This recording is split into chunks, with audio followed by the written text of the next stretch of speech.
नमस्कार, मैं हूं बरखा सिंह और आप देख रहे हैं एम न्यूज। आज हम मौजूद हैं औरंगाबाद में, जहां पर हमारे साथ यहाँ के विधायक संजय शर्मा जी हैं। संजय जी, आपका हमारे चैनल में स्वागत है। थैंक यू सो मच बरखा जी। संजय जी, ये बताइएगा कि आप 2 बार के विधायक हैं और साथ ही अभी लोकसभा चुनाव भी हुआ है, तो चुनाव में आपका ये जो क्षेत्र रहा है, ये कैसा रहा? बहुत अच्छा। हमारे जो अपेक्षित परिणाम थे, हम पिछली बार जितने वोटों से जीते थे लगभग इस बार भी उतनी वोटों से जीते हैं और बुलंदशहर की जनता ने पूरा विश्वास आदरणीय मोदी जी के और योगी जी के नेतृत्व में अपना व्यक्त किया है। क्योंकि सांसद जी तो तीसरी बार भी आए हैं, तो ये बहुत ही बड़ी जीत रही है। तो क्या आप लोगों ने बहुत संघर्ष किया इसमें?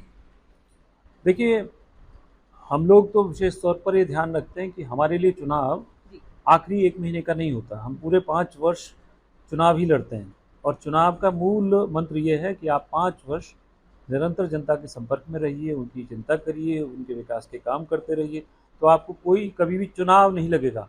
आप हमेशा चुनाव के मोड में रहेंगे। तो आप क्या हमेशा क्षेत्र में रहते हैं? हाँ, हम भी, सांसद जी भी, हम सभी लोग क्षेत्र के जितना आवश्यक है उतना जनता के बीच में रहते हैं और जनता के कामों के लिए लखनऊ भी जाना होता है, दिल्ली भी जाना होता है, लेकिन जनता संतुष्ट रहती है। और मोदी जी और योगी जी का जो काम है वो हमारे जनपद में आपने देख लिया। तीसरी बार हमने सांसद को इतने अच्छे वोटों से जिताया अपने सांसद जी। तो संजय जी, हम तो ज्यादातर प्रधान से भी मुलाकात की है, तो उन्होंने बताया कि हमारे जो विधायक जी वो काफी हंसमुख हैं और हंसमुख प्रवृत्ति होने के कारण हम अपनी कोई भी बात बहुत आसानी से उनके सामने रख लेते हैं। तो इसमें कितनी सत्यता है? देखिए, व्यवहार तो इनहेरेंट होता है, कोई उसको आसानी से बदल नहीं सकता, लेकिन किसी भी जनप्रतिनिधि का ये दायित्व होना चाहिए कि जो जिनके आशीर्वाद से आप बने हैं, आप उनके आगे विनम्र रहें, उनकी बातों को सुनें, उनकी कोशिश करें। हर चीज़ संभव नहीं होती, हर विकास कार्य करवाना संभव नहीं होता, लेकिन जितना भी ज़्यादा संभव हो वो, प्लस आदमी को कभी भी ये नहीं लगे कि उसको अपमानित जैसा महसूस हो, तो वही कोशिश करते हैं।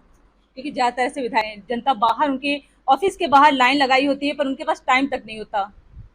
आप पिछले 1 घंटे से देख रहे हैं किस तरह से मेरे क्षेत्र के सभी सम्मानित लोग हमारे मित्र आए हुए हैं। हमने सबकी परेशानियां भी सुनी और सबको समाधान करने का भी प्रयास किया और मुझे लगता है सभी लोग ऐसा करते होंगे। मैं तो कोई इस चीज़ के लिए अपना घमंड नहीं पालता, सभी ऐसे करते होंगे, मैं भी ऐसी कोशिश करता हूँ और हमारी पार्टी में यही सिखाया जाता है कि जनता के बीच में रहना, जनता की परेशानियों को समझना और जनता सर्वोपरि। पार्टी में आपका रोल मॉडल कौन है?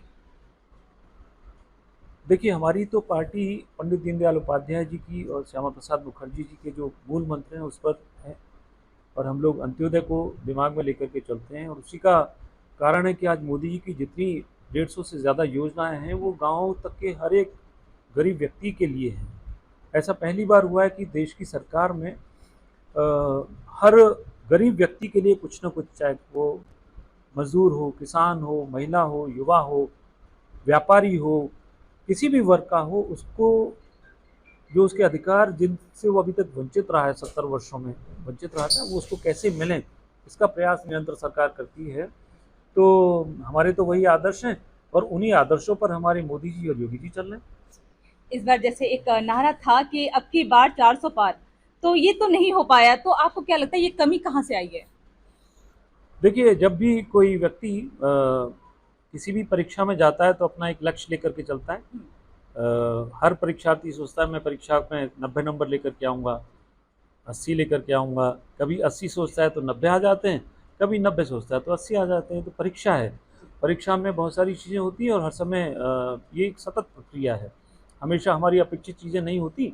हम लोग ये देखेंगे कि क्या कमियाँ रहेंगी कि इस बार हमारे जैसा, मतलब हमने सरकार तो बनाई ही, मोदी जी के नेतृत्व में तीसरी बार सरकार बनी है, लेकिन जितना हम सोच रहे थे उतना नहीं हुआ, क्योंकि 400 का आंकड़ा कम नहीं होता। इस देश में आज़ादी के बाद सिर्फ एक बार ऐसा हुआ है कि हम कोई भी सरकार 400 को पार कर पाई है और वो समय था जब पूरा देश राजनीति भूल गया था।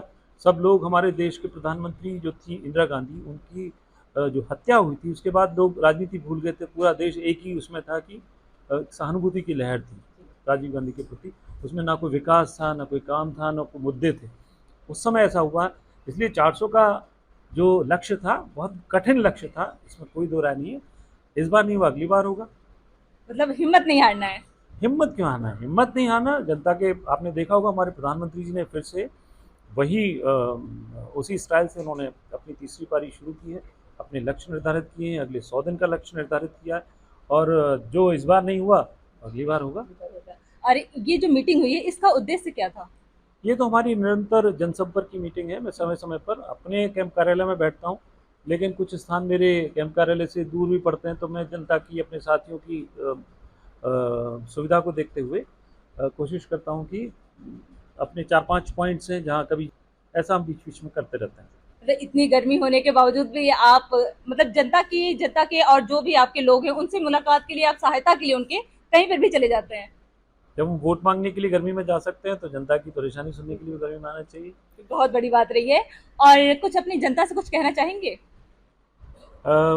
इस देश की जनता बहुत समझदार है और जो भी निर्णय उनका इस चुनाव में भी रहा है, हमारे जिले में तो बहुत अच्छा परिणाम रहा है, वो उन्होंने अपने हिसाब से अच्छा लिया होगा। मोदी जी ने, हम सब ने बड़े नम्र भाव के साथ उसको स्वीकार किया है। हमें कहीं थोड़ा परिणाम अपेक्षित नहीं मिले, कहीं अपेक्षा से अच्छे मिले। जैसे दक्षिण के बहुत सारे राज्य हैं जहां हम अपेक्षा नहीं कर रहे थे उससे, यानी कि उन लोगों को मोदी जी का जो रोल मॉडल है वो बहुत पसंद आया। यहाँ कुछ भी, जो भी कमियां रही हों, जो भी कारण रहे हों, अपेक्षा के हिसाब से नहीं मिला। मैं तो जनता से यही कहूँगा कि देश जब किसी विकास की तरफ गति पकड़ चुका है, जब देश ने अपनी एक दिशा ले ली है, तो इस देश की दशा भी बहुत जल्दी जैसे बदल रही है, हम बहुत जल्दी विश्व में ताकत बन करके उभरेंगे। अपना विश्वास बना करके रखें, अपना आशीर्वाद इसी तरह से बना करके रखें। और भारतीय जनता पार्टी की सरकार मोदी जी के नेतृत्व में और प्रदेश में योगी जी के नेतृत्व में अभूतपूर्व परिवर्तन लेकर के आएगी। हम बहुत सुदृढ़ राष्ट्र बन करके उभरेंगे। आप सब लोग इस तरह से अपना आशीर्वाद बना करके रखिए, यही मेरी सबसे मंडल में आपका नाम चल रहा था, इस पे जरा सा प्रकाश डालिएगा। मुझे ऐसी जानकारी नहीं है, लेकिन अगर आप कह रहे हैं तो ये एक ऐसी प्रक्रिया है कि हम सभी तो एक पार्टी से एक परिवार हैं, जिसको जो जिम्मेदारी मिलती है वो निभाता है।